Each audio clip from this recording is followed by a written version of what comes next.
আমার এটা নিজের কোনো কৃতিত্ব না, সবই আমার মিনিস্ট্রিতে যারা অফিসার আছে তাদের কৃতিত্ব। তারপর যারা ঢাকাতে অনেক স্টেজে যারা আছে নেতৃস্থানীয় জাজ, তাদের সাথে কথা বলার সুযোগ হয়। আমরা অনেকগুলো পরিবর্তন সিআরপিসিতে করেছি, সিপিসিতে করেছি, ব্রিগেডে মামলা করেছি, নারী শিশু নির্যাতন দমন আদালতের ক্ষেত্রে করেছি, সুপ্রিম কোর্টের বিচারক নিয়োগ আমার জীবনে অন্যতম একটা বেদনার ব্যাপার ছিল। কারণ তোমরা অনেকে আমার স্টুডেন্ট, সুপ্রিম কোর্টে যারা জাজ আছে তারাও অনেকে আমার স্টুডেন্ট। আমার খুব দুঃখ লাগতো যে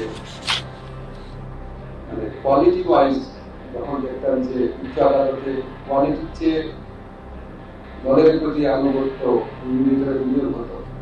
আমি ক্লাস নেওয়ার সময় ফান করে বলতাম যে উচ্চ আদালতে নিয়োগের জন্য যাচ্ছে মাত্র 2টা, একটা হচ্ছে 10 বছরের প্র্যাকটিস হাইকোর্টে বিচারক আইনজীবী হিসাবে অথবা নিম্ন আদালতে, আর সেকেন্ড যোগ্যতা হচ্ছে জয় বাংলা বা বাংলাদেশ জিন্দাবাদ করা। 10 বছর চোখ বন্ধ করে খালি বুঝাতেই বলতে হবে, কোনো না কোনো আমাকে হাইকোর্টে যাচ্ছে। এটা একটু ব্যঙ্গ করে বলতাম, তার কিছু ক্ষেত্রে রিয়ালিটি এরকম ছিল। তো এই আইনটা যখন করতে পেরেছিলাম যে সুপ্রিম কোর্টের বিচারক নিয়োগের আইন, ভালো লেগেছিল, একটা বড় কাজ ছিল। আলটিমেটলি আমরা শুনেছি নার্স যারা নিয়োগ পেয়েছেন উচ্চ আদালতে তাদের কোয়ালিটি ভালো, তাদের নিয়োগের কথা ভালো, সবকিছু ভালো। এবং এই সমস্ত ক্ষেত্রে আমরা আমাদের মাননীয় প্রধান বিচারপতি ওনারা অপূর্ব সহযোগিতা পেয়েছি। তিনি অত্যন্ত সংস্কার মনস্কর মানুষ, সবসময় আমাদেরকে এনকারেজ করে। তোমাদের নিজস্ব সুযোগ সুবিধার ক্ষেত্রে খুব ছোট্ট একটা দাবি ছিল যে অ্যাসিস্ট্যান্ট জাজ বলে কেমন বিনমন্য ফিল করি, মানে এইটুকু ডিটেইল পর্যন্ত পরিবর্তন করা হয়েছে। তারপরে বিচারিক পদ সৃজন এটা উচ্চ আদালতের হাতে চলে গেছে। বদলি আর পদোন্নতির ক্ষেত্রে সুস্পষ্ট নীতিমালা থাকে। অতীতে সুস্পষ্ট নীতিমালা না থাকার কারণে অনেকে ভিক্টিমাইজড হয়েছে। আশা করি সুস্পষ্ট নীতিমালা থাকার কারণে ভিক্টিমাইজেশন কিছুটা হলেও কমে যাবে।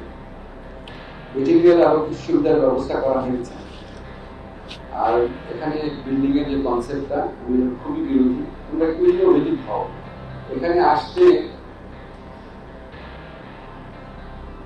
বোধহয় মানে ইউনিভার্সিটি, ঢাকা ইউনিভার্সিটি থেকে এখানে আমাকে আসতে, আমার বাচ্চারা স্কুল পড়ে এখানে, এবারে যে 1 থেকে 1.5 ঘন্টা সময় লাগতো, মাঝে মাঝে 2 ঘন্টাও লাগতো।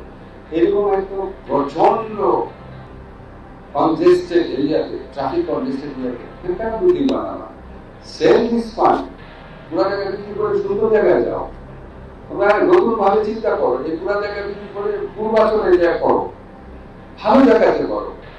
এখানে করে কি করবা এটা একটু চিন্তা করো। এটা কোনো কনসেপ্ট থাকলে আমি অবশ্যই হেল্প করবো, কিন্তু আমার মনে হয় এখানে করার থেকে বের হয়ে আসবে। আর এখন দুঃখের কথা বলি, আমি যখন, তোমরা তো অনেকে আমার ছাত্র বলতে পারি, আমি যখন সিভিল সোসাইটির মেম্বার হিসাবে কথা বলতাম, মাঝে মাঝে অদ্ভুত সব ঘটনা শুনতাম, এখনো শুনি। এমনকি আজকে প্রথম প্রোগ্রামে শুনেছি যে কিছু ম্যাজিস্ট্রেট ছিল, তারা যখন দেখতো যে একটা লোককে পিটিয়ে আনা হয়েছে রিমান্ডে, দেখেই বোঝা যাচ্ছে দাঁত ভাঙা, মাথা মধ্যে ব্যান্ডেজ বা মানে আঘাতের চিহ্ন বা নির্যাতনের চিহ্ন একটা মানুষকে দেখতে বোঝা যায়, তারপর বিনা দ্বিধায় রিমান্ড দিত। এমনকি এরকম অভিযোগ আমি শুনেছি। আমি জানি না এটা কত বড় নির্মম মানুষ হলে করতে পারে বিচারক, যে পুলিশের শেখানো মতো যখন 164 পড়ছে না, তখন সেই জাজ বিরক্ত হয়ে বলছে যে কাজ ঠিক মতো শিখায় তুমি আসো না, আবার নিয়ে যাও, পুলিশ রিমান্ডে পাঠাচ্ছে।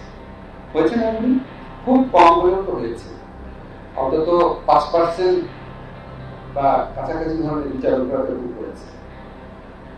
আমার মনে হয় কি যে যারা এরকম করেছে তারা কিন্তু বিচারক করে কথা থাকে মানুষ। আমি একটা কথা বলি, আল্লাহর কাজ তোমরা করো, আল্লাহর কাজ, আল্লাহ বিচার করে। আল্লাহ সেটা আমাদের সম্পর্কে সবচেয়ে বড় পরিচয়, আমি সবসময় জানি আল্লাহ বিচার করে। তুমি যদি সত্যি আল্লাহকে বিশ্বাস করো, ধর্মকে বিশ্বাস করো, how can you do it? আমি ওই 5% সম্পর্কে বলছি, 95% সুষ্ঠুভাবে দায়িত্ব পালন করেছেন না। কি করতো? আমি তোমাদের অনেক গল্প জানি। সরকারি দলের আওয়ামী লীগ ফ্যাসিস্ট আমলে সরকারি দলের ইচ্ছা মতো নির্দেশ পালন করেনি, কি শাস্তি হয়েছে? জাস্ট একটা দুর্গম জায়গায় বদলি করে দিয়েছে, মেরে ফেলেছে। দুর্গম জায়গায় বদলি করে সমস্যা, এটার কারণে যদি অনেকগুলা মানুষ নির্যাতন থেকে বাঁচে, তোমার কাছে চয়েস দুইটা, তোমাকে খাগড়াছড়ি বা নীলফামারী পাঠাই দিবে, বেতনও কমবে না, সুযোগ সুবিধা কিছুই কমবে না, আর হচ্ছে সেটা বদলে অনেকগুলো লোক নির্যাতিত হবে। What should you do? যারা পটেনশিয়াল এবং 5% আছো, হয়তো চিন্তা করছো সামনে বিএনপি গভর্নমেন্ট আসবে বা জামাত গভর্নমেন্ট আসবে, এরকম একটা দায়িত্ব পালনের জন্য আমি প্রস্তুত আছি, বড় বড় প্রস্তুতি যাবো, খবরদার এটা করো না। এর চেয়ে খারাপ আর কিছু হতে পারে না।